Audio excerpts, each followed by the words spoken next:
Shah, I've been reading about your background and I found it interesting to know that you are from Bangladesh and you have been staying in Malaysia for quite a while. Can you share a bit on your experience in Malaysia? Thank you so much for having me. And yeah, that's right. I'm from Bangladesh and I came here in 2014. So all the way here in Malaysia, I'm still an active student. Currently, I'm doing my PhD at University Islam Antrabangsa, and my faculty is actually the INHART. Is a bit about my faculty is INHART is an international halal research and training center. So I'm from a business background. So my research area is almost my research area in business, and I'm focusing on halal SMEs in Bangladesh. Okay. So that is my current position at the moment, and at the same time, I'm a fashion consultant and fashion expert for one of the company here in Malaysia as well. All right, interesting. So you've been here since 2014. Exactly. So near a decade, right? You might can say it. Yep. Yep. So when you compare back to Bangladesh, is there any difference? You know what, like, once I fly from Dhaka to Kuala Lumpur, it takes only 3.5 hours by flight. Yep. And after this 5 hours travel, and you see huge changes. The country is developed and the country is underdeveloped or going to develop. Okay. So, and you will see the changes here. And I feel like, hey, how come? Only 3.5 hours and you see something beautiful, and why not you stay back here, learn something from here and regrow. And that moment I confirmed that I'm going to stay here in Kuala Lumpur. Even some of my family members, relative, they always push me, why not first world, why not Canada, why not US, why not UK, right? So, but to me, still I feel like, hey, I'm not even qualified for Kuala Lumpur, for Malaysia yet. My standard is not even Malaysia yet. So why should I move to some other place? And I see the Kuala Lumpur and Malaysia has so much of potential in terms of business and in terms of everything, technology, business, education. So that moment I decided to be here in Malaysia. So when you decided to buy the ticket in 2014, was it on a business venture or was it on other intention? That one was completely my intention to study here in Malaysia. And the perspective from Bangladesh and perspective from Malaysia is quite different. Yep. You might can see a lot of Bangladeshi foreign worker here in Malaysia. And so many Bangladeshi also believes that Malaysia, only those who are labor, they can go Malaysia to work. And if you are a first-class citizen in Bangladesh, you will move to UK, you will move to USA. I see. Okay. From that perspective, that I feel like I supposed to be in UK. Yep. Some of my friends in UK. Yep. And in Bangladesh, like if you are first-class citizen and first-class country, we consider European countries. Yep. But I decided Malaysia because of the curiosity that why so many labor go to Malaysia. Then I come here and see the potential that yes, there is something that we can connect between Bangladesh and Malaysia, because from the Bangladesh economy, we consider this area as an unusual market.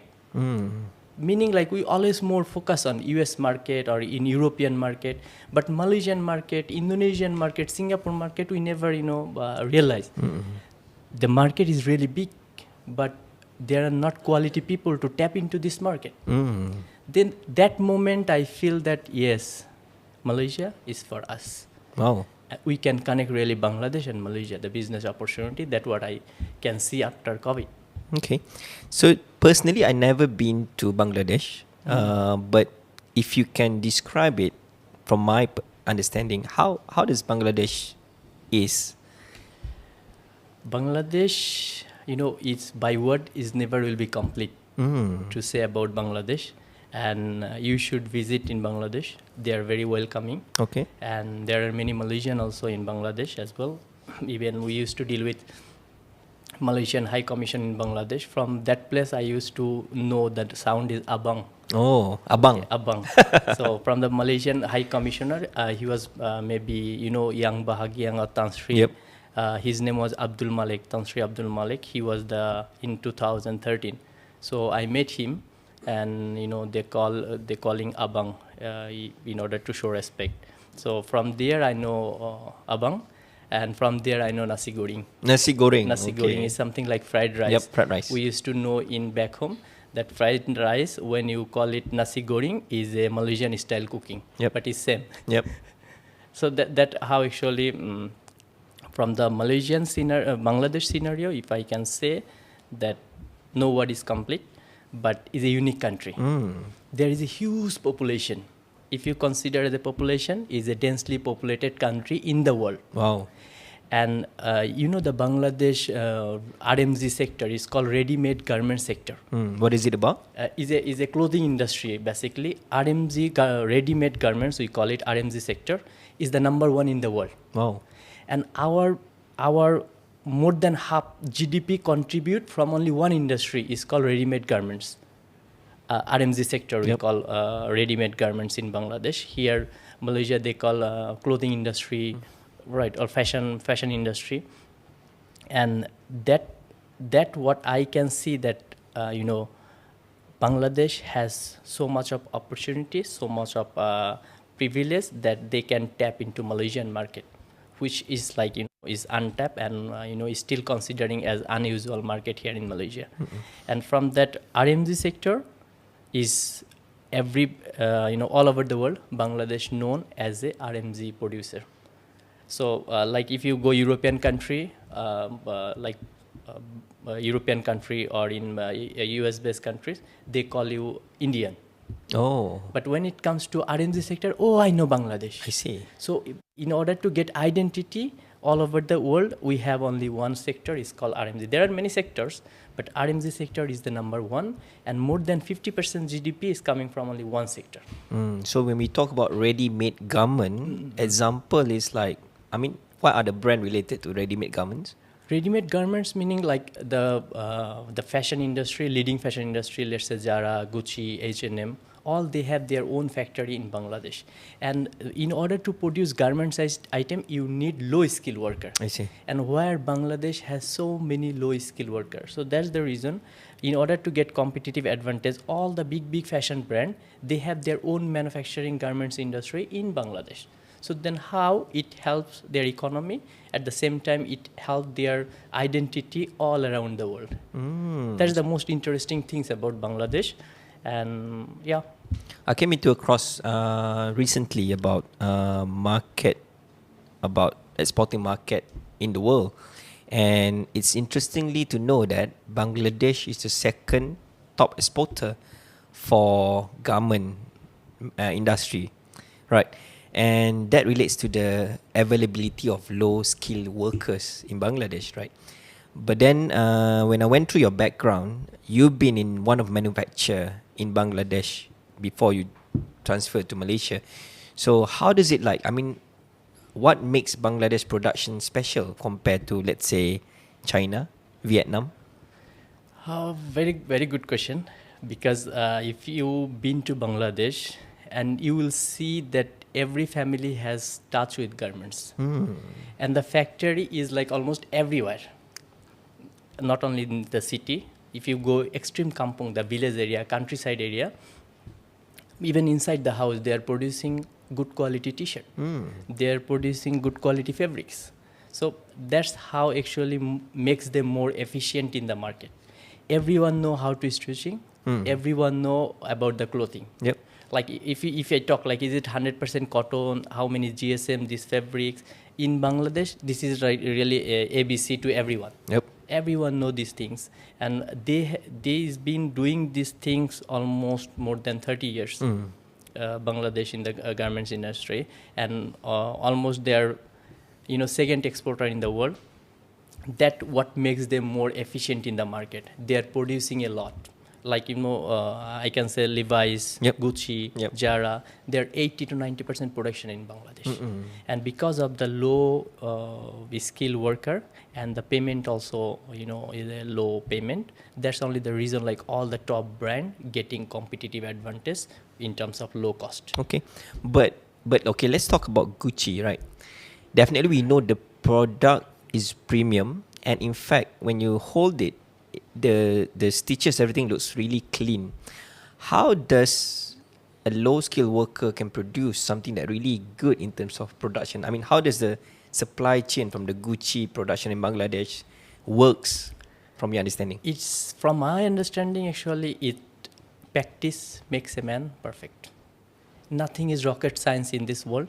So once like Gucci established their own manufacturing plant, and they give us the guideline that how we need to produce, and exactly we follow their guidelines. And it's not only the low skill worker, there is a really high talented in the industry. There is a many university graduate, and there is a many university offering the subject like bachelor in fashion industry, bachelor in textile management, bachelor in fashion management. So that's how they are producing talent as well. So they can be a country manager for Gucci, country manager for H&M, Okay. and their salary is quite good. They're quite good. So they have talent, and at the same time they have manpower to produce such kind of things. Okay, okay. So when you talk about production in Bangladesh, is there any chances that the item can be duplicate, or we call it copy original? Okay, very good question. Very good question. The Zara, Gucci, H&M, they don't have outlet in Bangladesh Yes. like the way here in Malaysia. Yes. Because by copyright, we cannot do that. We have the agreement with the top fashion brand, but still there is a availability because of the not implementation of copyright law. So anyone can produce, anyone can duplicate. But once you duplicate, is not really there. The quality is not really there, but sometimes it's there, 80-90%. But you need to know how to grab this premium market. Let's say I make Gucci quality and selling pasar malam here, the night market, pasar malam. Yep. So of course the pasar malam type of customer consume that product, and it become the pasar malam, no Yep. matter the quality. Quality is still there, but they cannot grab this premium market. So they grab the pasar malam market. If you see Levi's jeans selling inside a van on the street, so is of course the people are there, they are using that consumer. So no matter what the quality, still they cannot ensure the premium level of customer to have it. So meaning to say, the production quality is A class, but Definitely. whenever they put it at the place where the consumer mindset is not that level, you will sell at the consumer price, at that certain level of price. That's interesting. But before we go detail about production and manufacturing, I mean, what's your background? How's your education like in Bangladesh? Basically, I'm a business graduate, and in order to know the garments production is not really a rocket science. Okay. And you born and brought up inside the garment industry, where after born you see next door is a garments, next door is a garment. Do you need to learn it still? No, It's you- like making coffee. For Italian people, making coffee is a piece of cake. Yeah. Every family can have their coffee machine, right? Yep. So like here, making nasi lama, let's say, Yeah. is a very piece of cake to everyone, right? So in that way, I enter into garments. And the fascination thing in Bangladesh especially, like once you are a rich people, you are a big businessman, you must need to have one garments, no matter what business you have. Here in Malaysia, like once you have very good, rich people, they should have one rich restaurant. They should have, one bungalow house, good quality, Yep. high-end restaurant. Yep. So, and one luxurious car is a part of their rich, Yep. showing. To show that you are rich. In Bangladesh also the same, that you need to have group of business, no matter you are in other industry, but you must need to have a garments industry. Oh. And it's really interesting that then garments really making good money. And every rich people, they have like pharmaceutical. He is pharmacist. He opened a leading company, pharmaceutical business, but at the same time he has garments. Okay. So that's how actually I penetrate into garments industry, and that what makes me feel comfortable that worldwide I am recognized as a garments expert.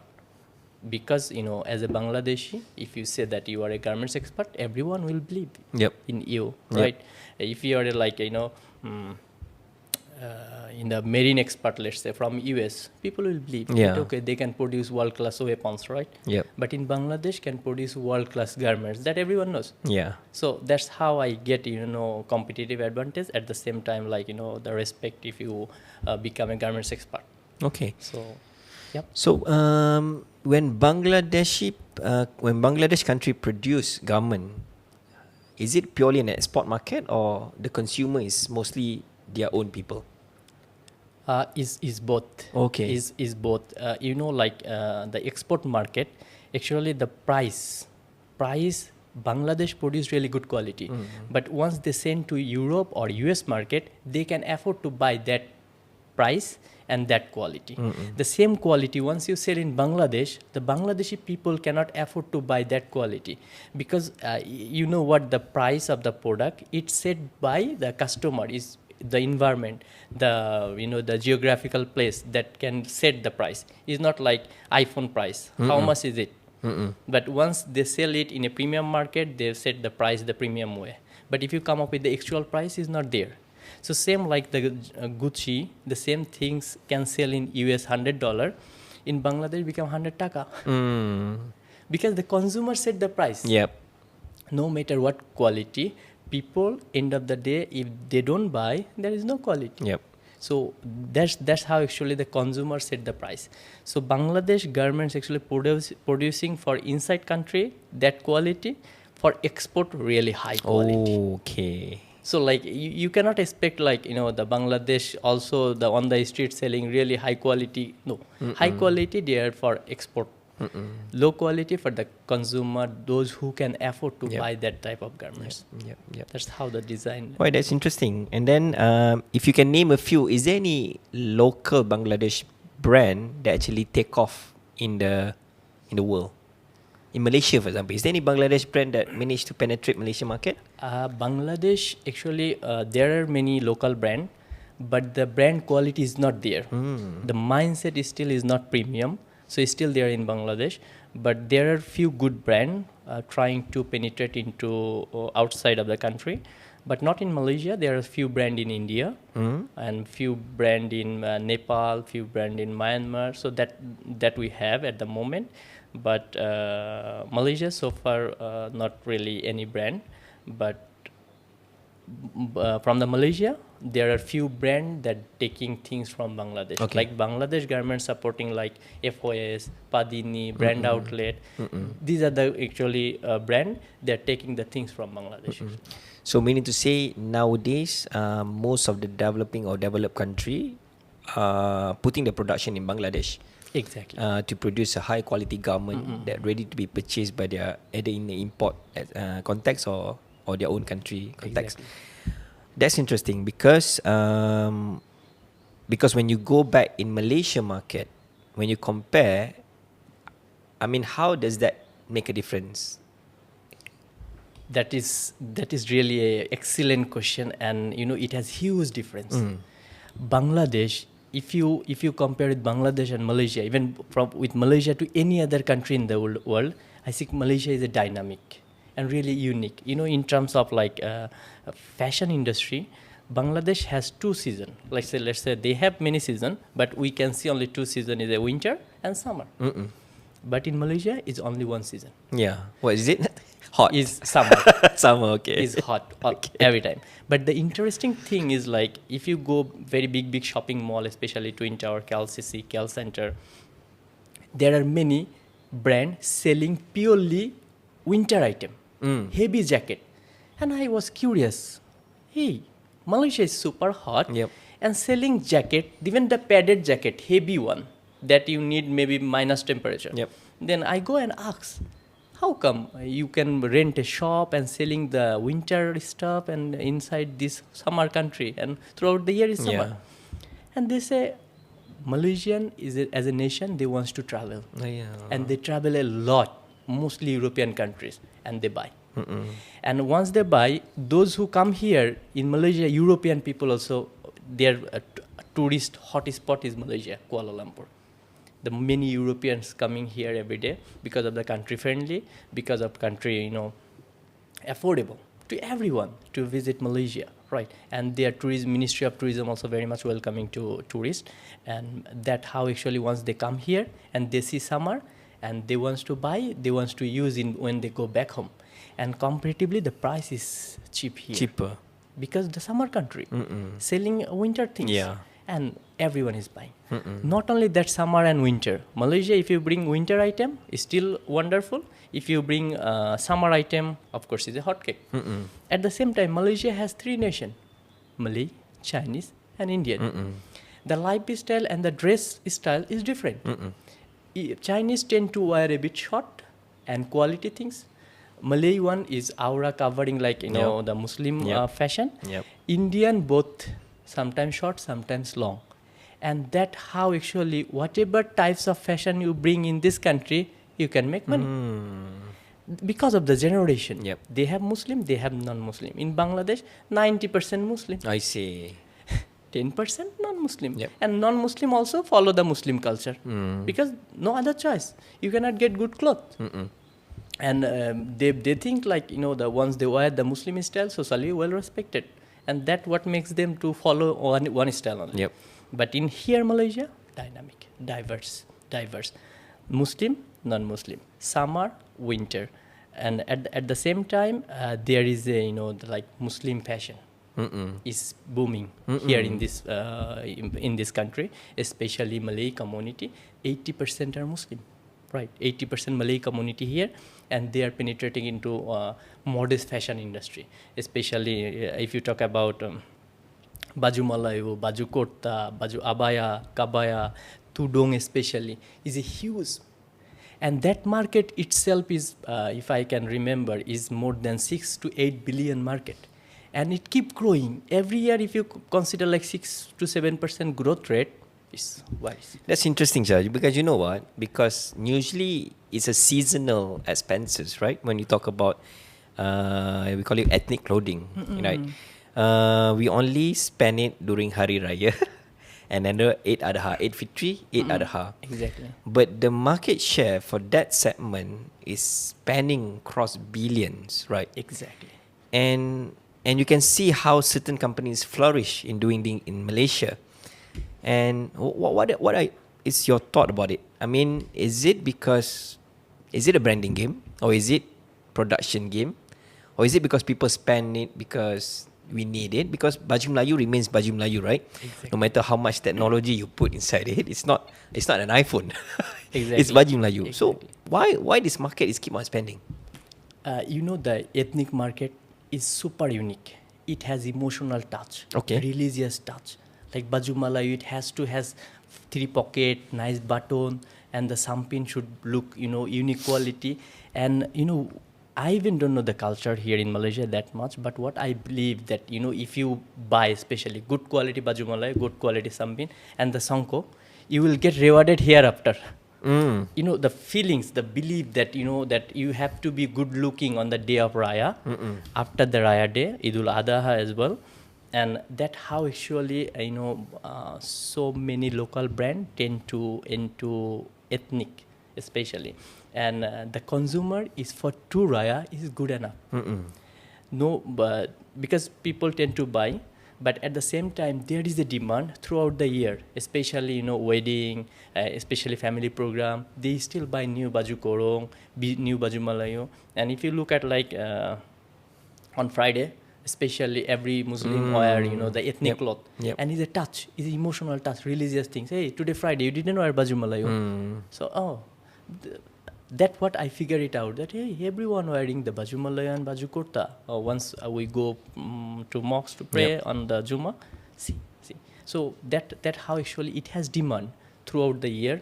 And if you see the statistics, is almost more than 6 billion ringgit demand of the market size itself, and not many people in this market. That why market is small but unique. But why the barrier to entry? Is it low or is it high for this kind of market? What is the limitation for any entrepreneur to start venture this market? It's a, what I can see, that Malaysia is a really good for the entrepreneur. Government is actually supporting entrepreneur a lot.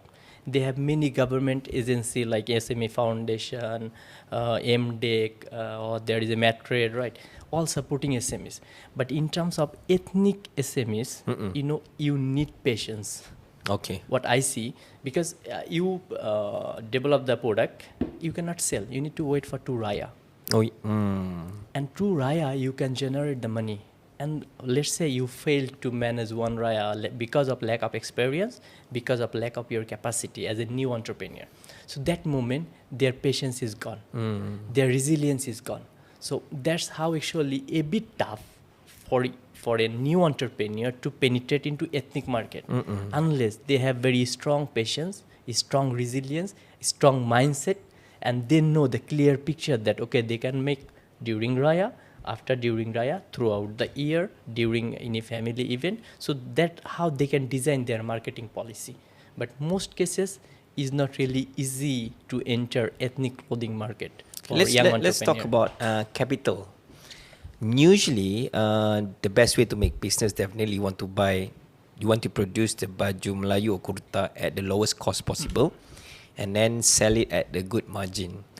But the problem with outsourcing your production, usually certain place they ask for MOQ of maybe at certain X number, that whereby you need to advance your capital in that sense. So this is where gonna be a bit challenging for the young entrepreneur.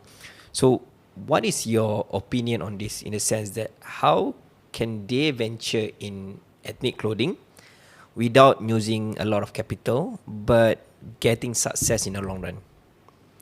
That's a really challenge for Malaysian young entrepreneur to penetrate into ethnic market because of the production. Because Malaysia is a country is already there. So they don't have that low skill worker who can manage production. Right. And geographically, Malaysia located next to all low skill country. Let's say Cambodia, Vietnam, Indonesia, India, Bangladesh, right? So that's how actually for Malaysian to be into this ethnic, because you need production and MOQ, upfront money, it is a big challenge. And from that perspective, that what I was thinking, that okay, why not we connect Bangladesh and Malaysia to support that small entrepreneur, those entrepreneur interested to enter into ethnic market, we can ship their production in Bangladesh without MOQ. So no MOQ, even no upfront money, they can place their order. We accept the order based on their financial capability. Let's say company is good, company financial profile is good. Of course, there will be a MOU before production, and we can support them to eliminate the MOQ issue, upfront money issue, and whatever the design issue. So that what comes in my brain, that of course that way we can connect to Bangladesh and Malaysia. So, in your opinion, because that's a really good initiative, that if let's say from an entrepreneur point of view, that you don't need to use any capital up front, then you can spend it on other things like building the infra or maybe marketing channel, right?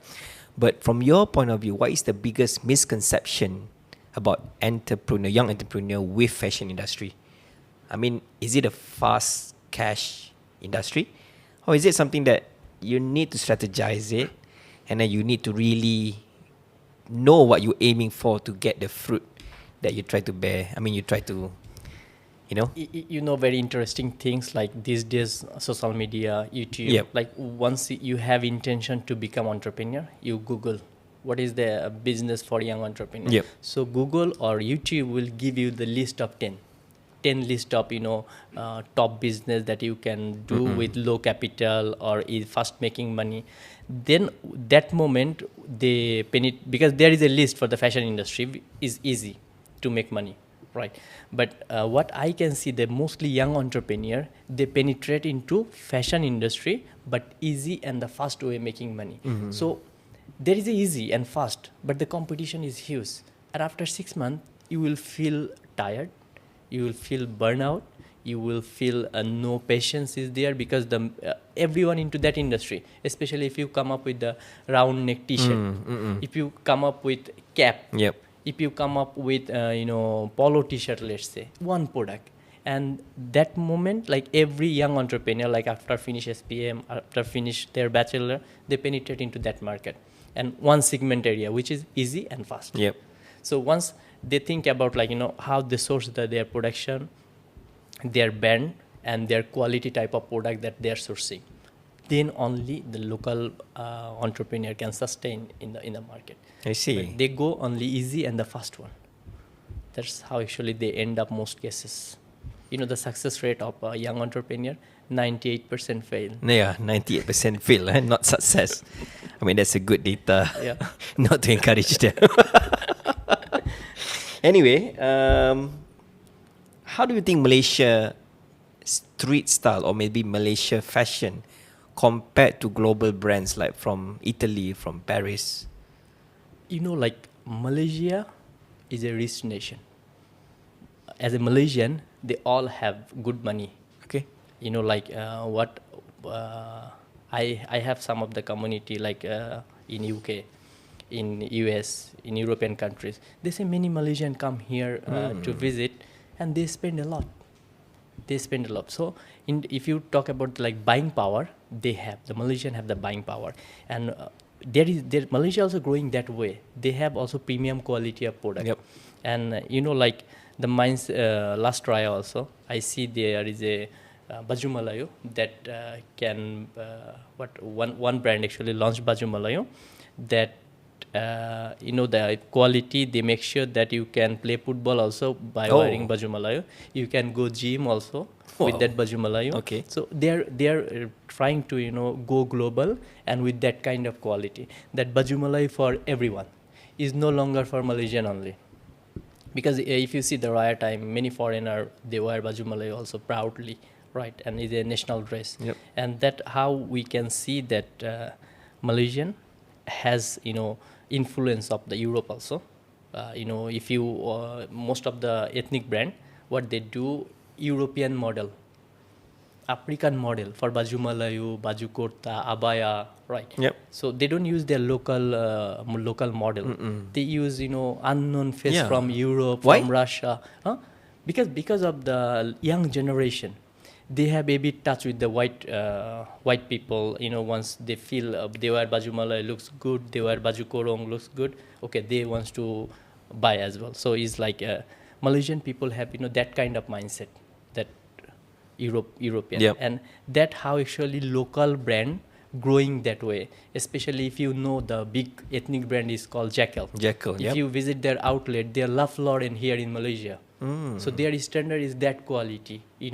Like Paris or in Italy, there is a fashion brand, and Malaysia also there is few fashion brand, and that quality they have. Jackal is a big powerhouse in Malaysian context, right? And let's go back to their business model, or maybe the way how they sell stuff. Most of the time, if I can remember correctly, their mall would be packed during festive seasons. Other than that, it's not really full, right? But then they are growing regionally, nationally, and in fact, I don't know, I'm not sure whether are they exporting or not, but in fact, they're actually strong or big brand in Malaysia. From your perspective, what is their strength? What is still the demand they cannot fulfill. The demand from the local is still the Jackal cannot fulfill the demand, and that how they are growing, and they're more design of the business. They look for the premium market and ethnic clothing premium market, and there is not many player into that areas, and that how they become nationwide company, and that how actually they are representing Malaysia like let's say any ambassador here in Malaysia, they look for their ethnic clothing, right? Yep. Especially Australian High Commission, Yep. US embassy here in Malaysia, Canadian embassy, all the ambassadors, including Bangladesh High Commissioner, right? So all the ambassador, they wants to wear baju Melayu, they wants to wear baju kurung, they wants to wear tudung, right? So how they source it? This brand is the premium, that everyone know. Okay, you go and find them. Okay. So that's how actually they target to premium market, and at the same time they become like nationwide company. Let's talk about R&D in fashion industry. I mean, if you go in, let's say we go in tech industry, there's always new development in terms of the infrastructure or in terms of the development of the product. But I'm not sure, have we seen enough R&D? Give one example, baju Melayu. How does an R&D in baju Melayu works? Or is there any research and development going on? Or should we not touch about R&D in ethnic clothing because it's been there since we are small kids? Nothing changed much, right? So why is it so? Is changing. It is changing. Okay. There is a baju Melayu. There is a R&D. So in terms of ethnic clothing, it keep changing. If you notice that some of the brand, they are not coming with the same synthetic cloth like called satin fabrics. Okay. There are many fabrics variation these days. The young generation, they go more on cotton fabrics, which is more comfortable, which is representing them.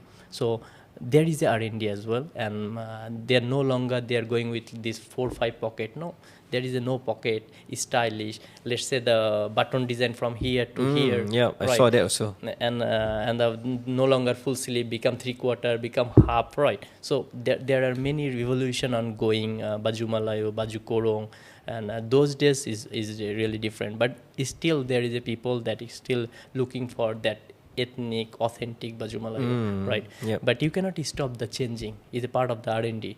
Is a part of the market demand and how young people looking at it.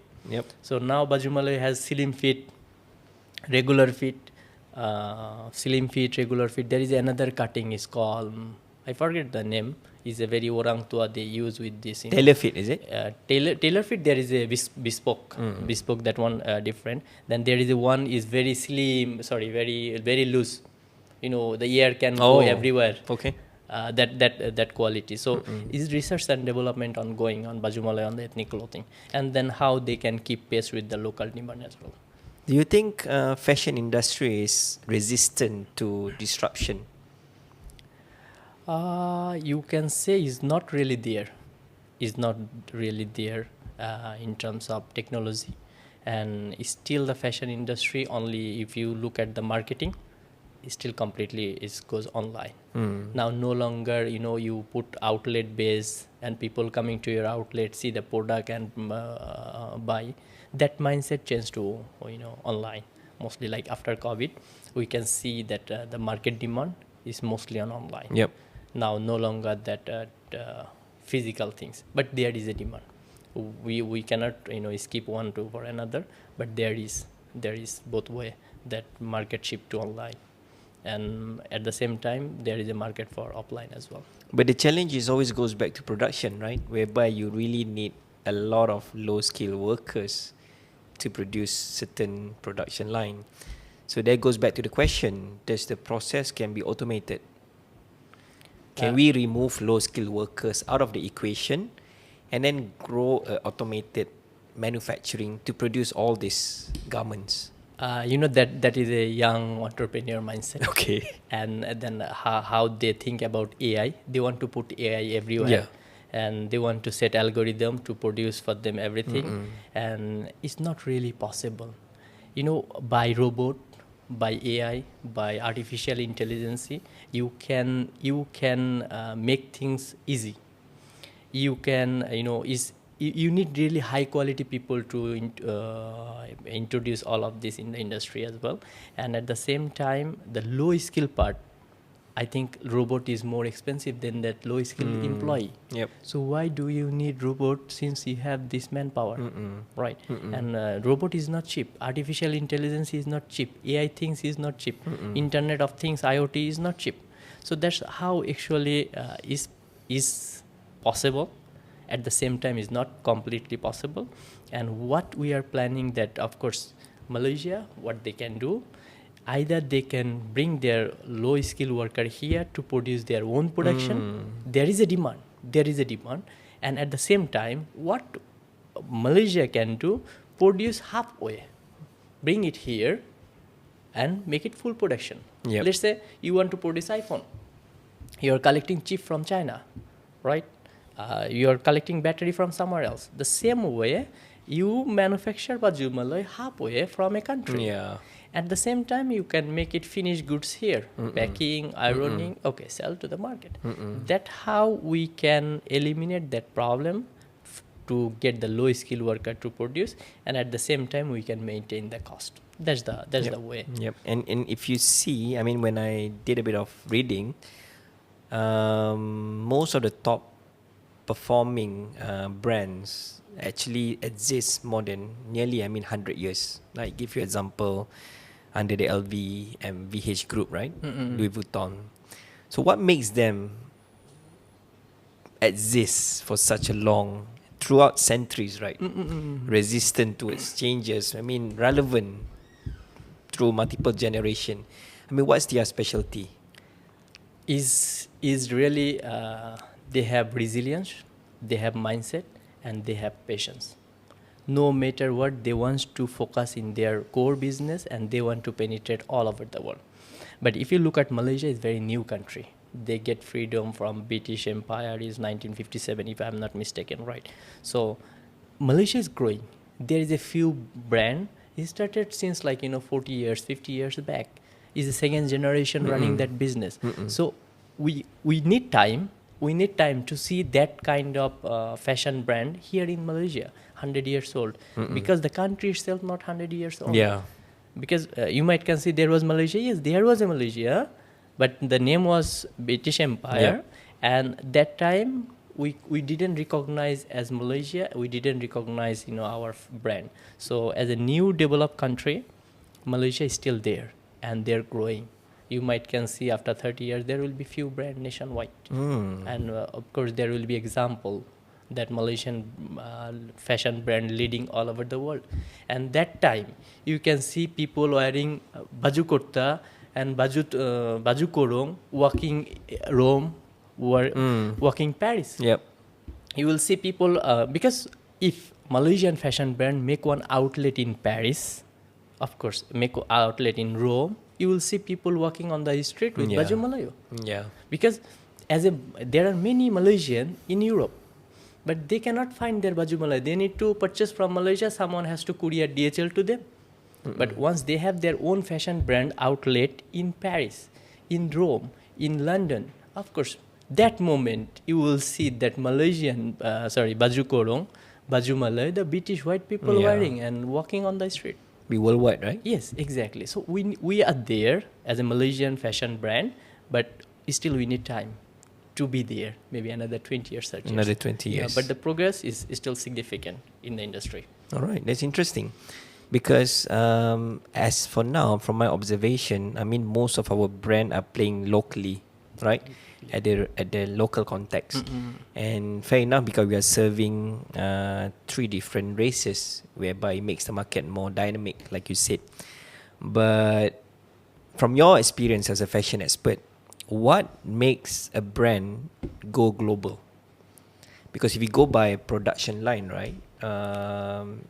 In order to go global, we have to fit with global way of looking at fashion. Exactly.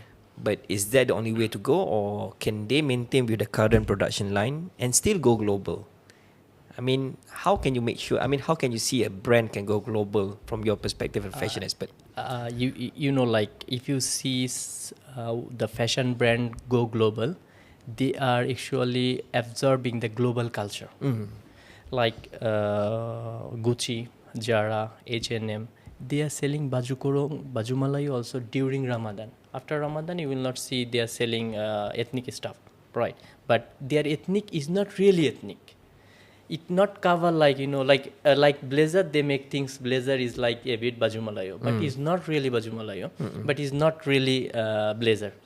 But it look like somewhere. right? So that is like a global mindset. Like once you make your baju korong European style, of course European people will buy.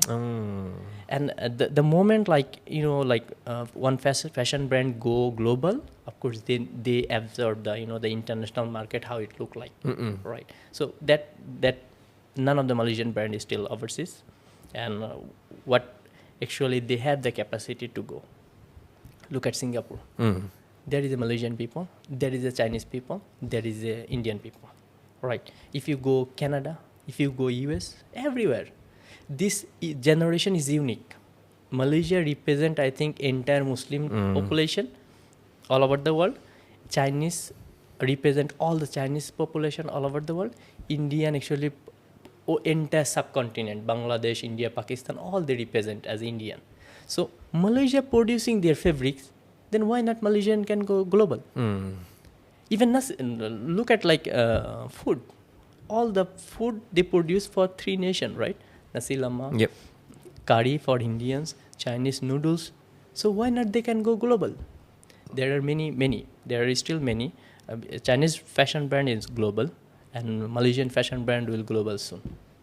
And I can see that they are dynamic, and they have capacity to grab that market, especially because they are serving inside country, they are serving global Market. race, Races, right? yeah. So why not so for them to go global is a piece of cake. Yeah. Is the mindset that I want to go global, I want to have that kind of mindset, because people feelings is depend how they think of it.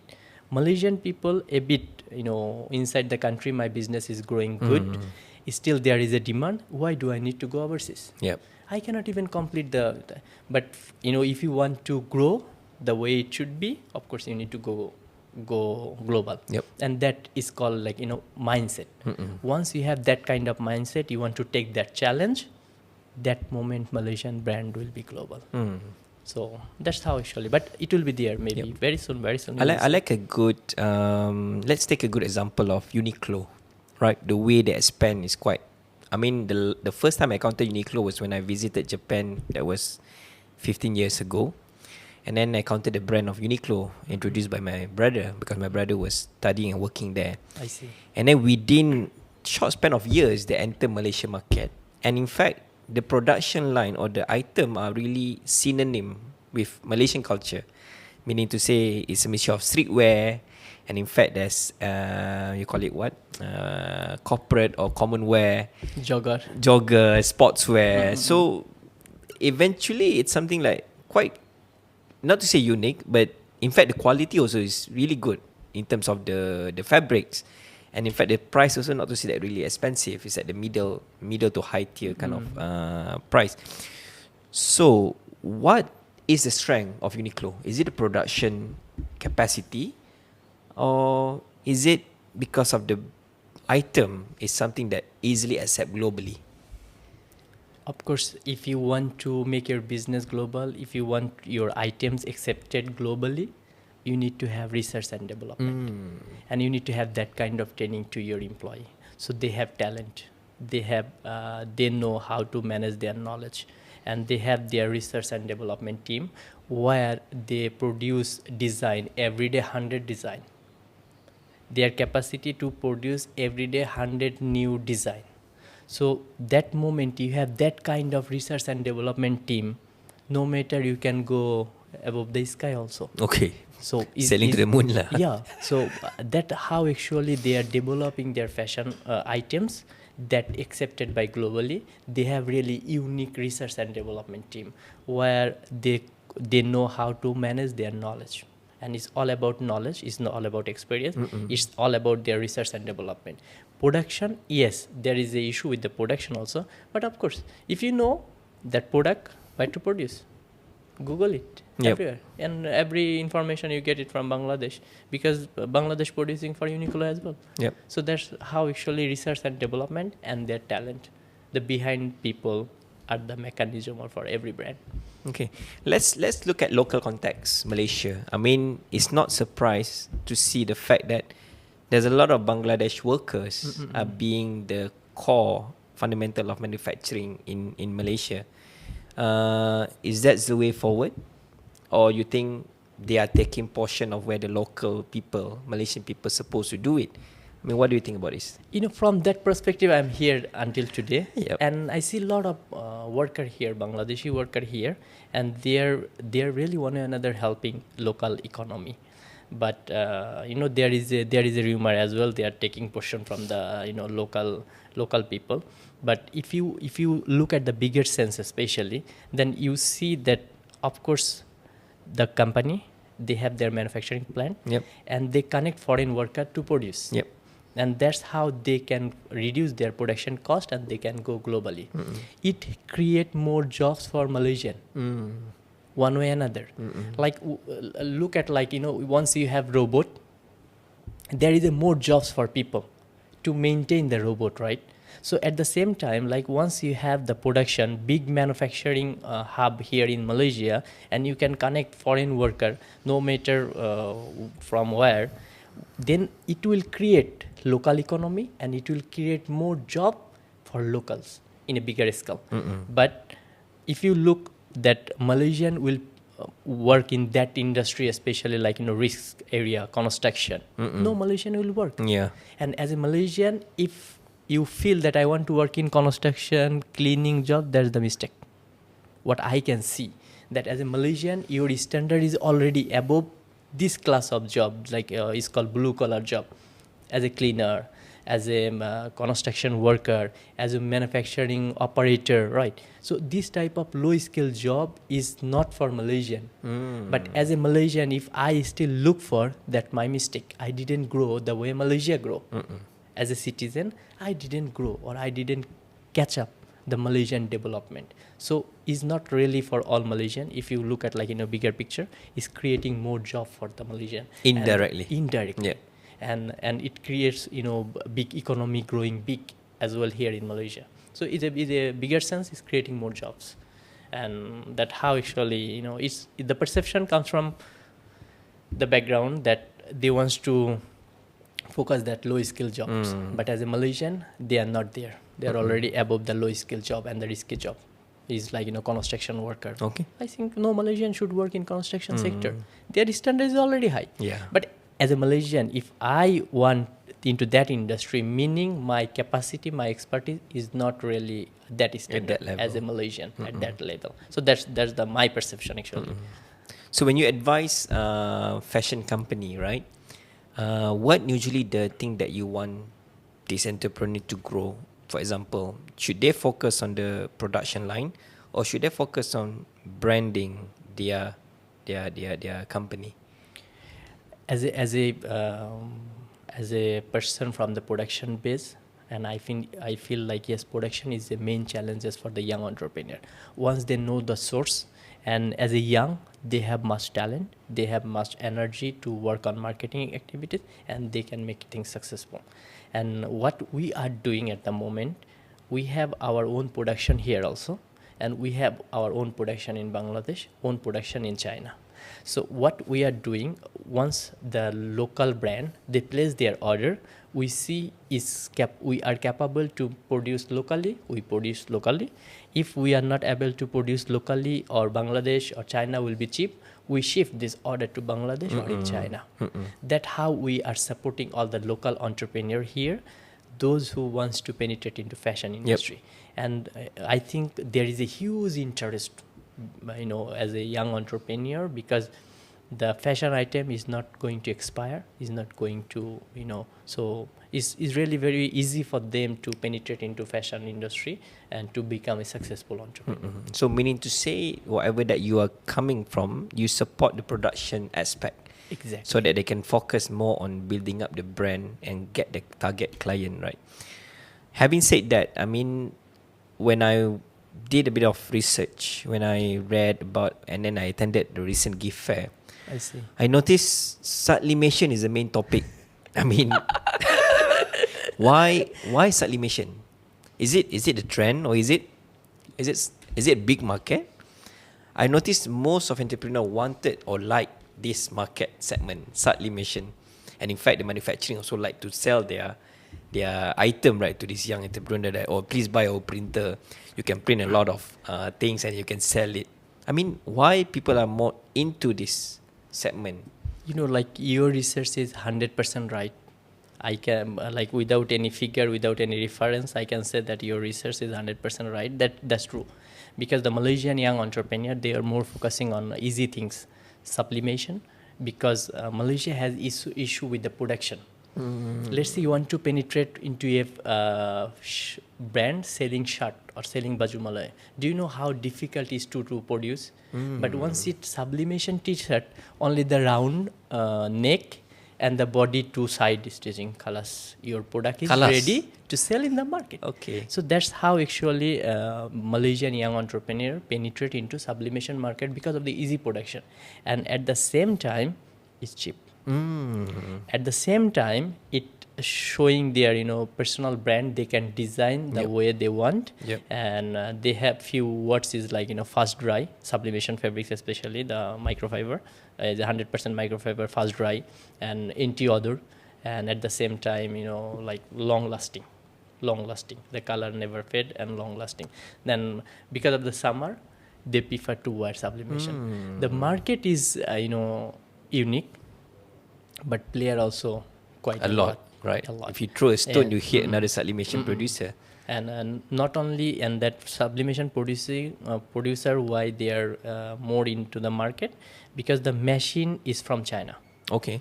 And of course they can afford it easily, and at the same time from that machine they can produce other things as well. If you look at like tudung printing, it's the same machine for the tudung printing, and from the sublimation they can produce not only the round neck t-shirt, they can go muslima, they can go long sleeve, so they can produce in many ways. So with single machine purchase, you can go multiple production line. Exactly. And in fact, it's not that really expensive. Hence the reason why young entrepreneurs like to join or embark on this sublimation. But let's talk about scaling up. The sublimation segment can go global. I cannot say no, but in order to go global as a young entrepreneur is almost impossible. And sublimation scale up, if you want to do a scale, the consumption of course is not really much, but the market is unique. Like they order every time, they order because family event they want to design. The friendship event, they have designed their own design. They said there is a gala night, new design. There is a the Malaysia has so many holidays. Hari Raya, Deepavali, in Chinese New Year, and there are many holidays, and every holidays then they come up with new design, new ideas. And of course all the football club, sports club also they like to go with sublimation things. And the question was go global is there are many global brand also producing sublimation things. Example? But there is a Gucci, you go there is a sublimation things also, but they produce their fabrics customized one.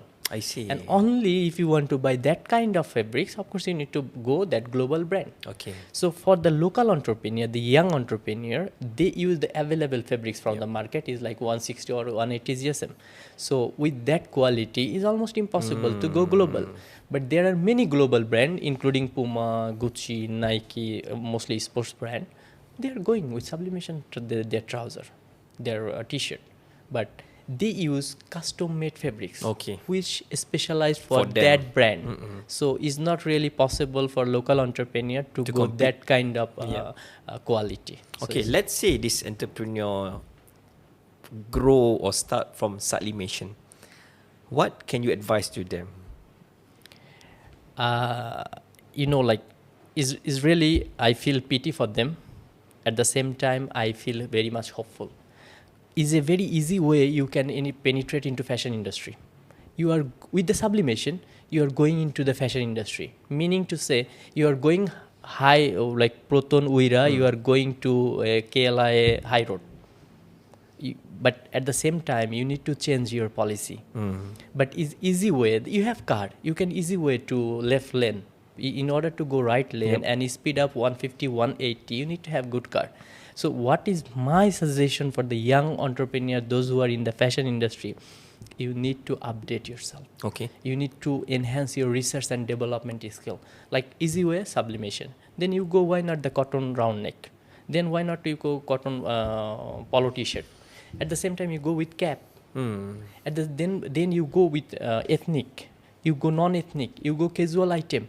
At the same time, you need to keep updating and increase your product line. So once your product line is unique, you are sustained in the market. Yep. But if you remain in sublimation for 3 years, you will be nowhere. Or one day we will get sublimation baju Melayu perhaps. But you need to do your research whether it has demand in the market. Then of course you can produce. So that where actually young entrepreneur, they remain in one production line. After 3 years you will see gone from the market, because market kick you out. Yep. If you cannot fit in the market kick you out. So that's, at the same time, you have time. You slowly enhance your capabilities on research and development. Go with some of the new item that has demand in the market. So from your advice, it seems like the entrepreneur needs to diversify the production line, right? Exactly. And I'm sure one of the limitation for them to do that is actually the capital to actually develop another production line. Exactly.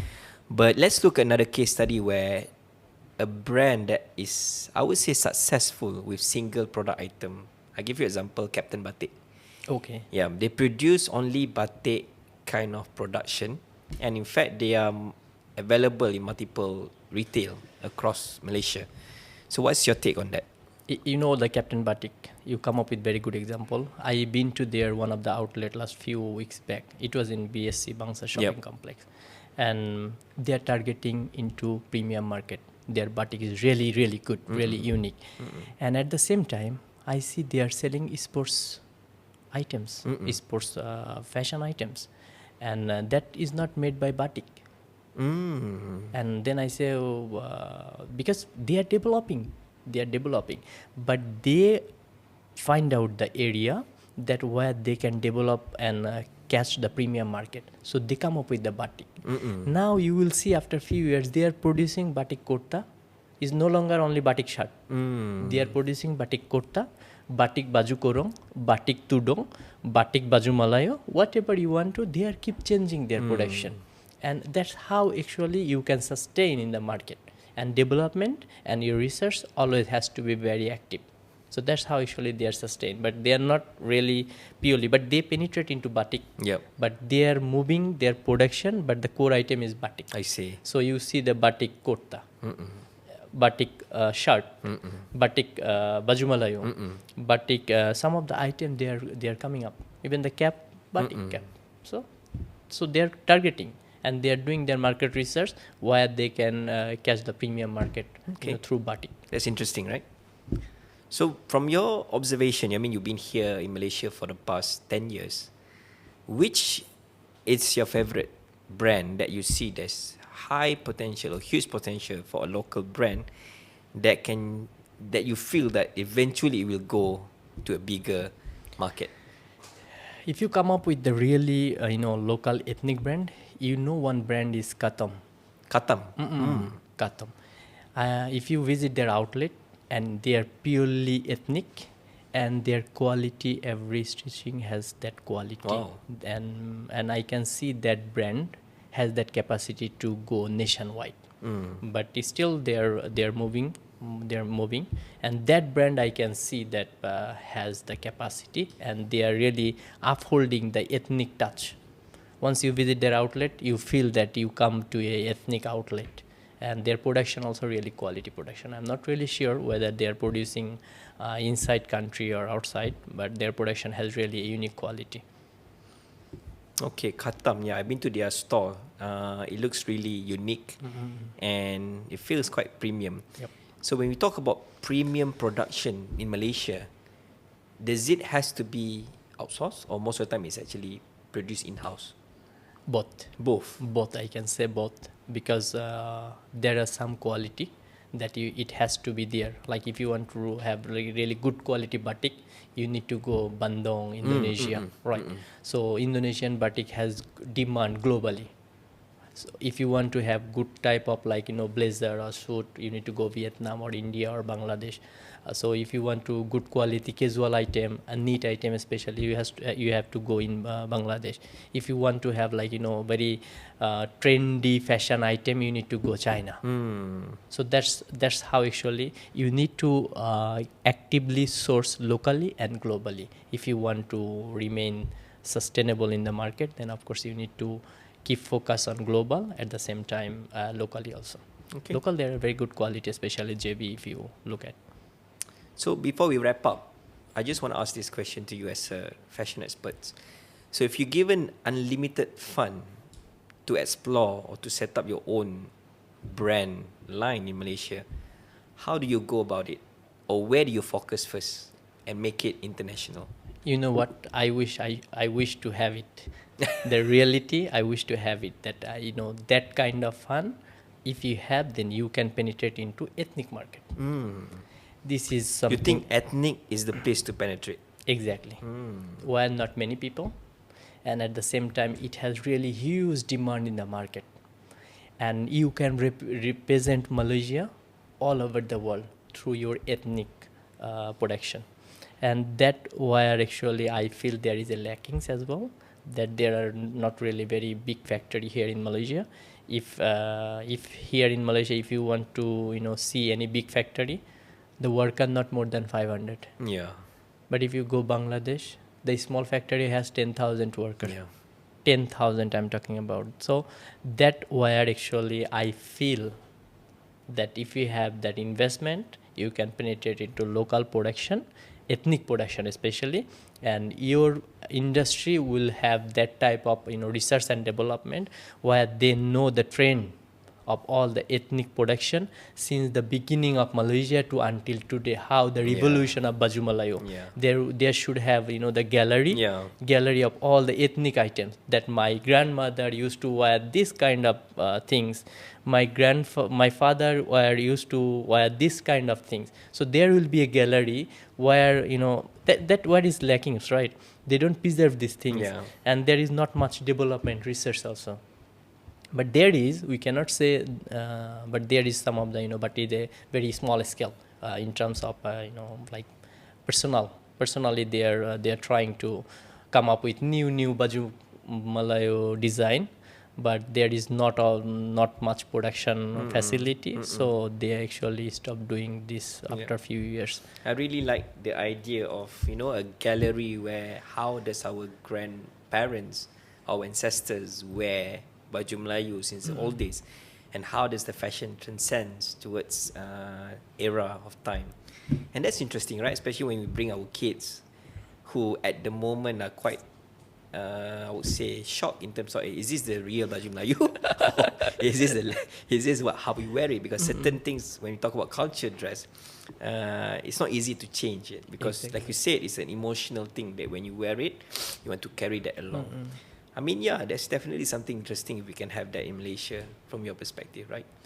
So, I guess that's a really, really heavy and interesting insight from your side as a fashion expert, and I would like to thank you and wish you all the best for your future endeavor in Malaysia.